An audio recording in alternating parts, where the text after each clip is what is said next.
চট্টগ্রামে হয়ে গেল সোনালী লাইফ ইন্স্যুরেন্সের টেরিটরির ম্যানেজার ট্রেনিং ও বিজনেস ডেভেলপমেন্ট সভা। ১২ বছরে বিভিন্ন অর্জন এবং ভবিষ্যৎ কর্মপরিকল্পনা ও করণীয় নির্ধারণে হয় এই সভা। সংস্থাটির ২৪৬টি শাখা অফিসের মধ্যে চট্টগ্রাম বিভাগে ১৬০টি শাখা অত্যন্ত দক্ষতার সাথে কাজ করছে বলে সভায় উঠে আসে।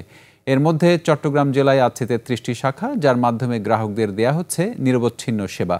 সভায় অন্যান্যের মধ্যে প্রতিষ্ঠানটির পরিচালক শেখ মোহাম্মদ ড্যানিয়েল, তাসনিয়া কামরুন আনিকা, ভারপ্রাপ্ত মুখ্য নির্বাহী কর্মকর্তা মোহাম্মদ রফিকুল ইসলাম সহ বিভিন্ন পর্যায়ের কর্মকর্তারা উপস্থিত ছিলেন।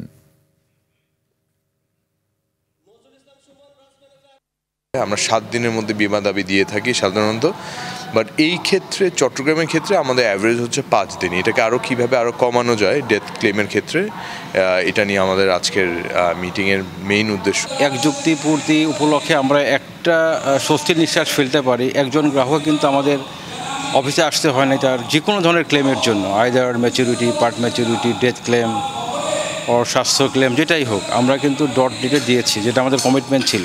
আপনারা সোনালীতে অ্যাকাউন্ট করেন, সোনালীর যে আস্থা ধরে যেভাবে আপনারা সোনালীকে আস্থা রাখছেন, সেই আস্থাটা উত্তরোত্তর আরও স্পেশালি সাপোর্ট দিয়ে, সার্ভিস দিয়ে আমরা এগিয়ে যাব আপনাদেরকে নিয়ে।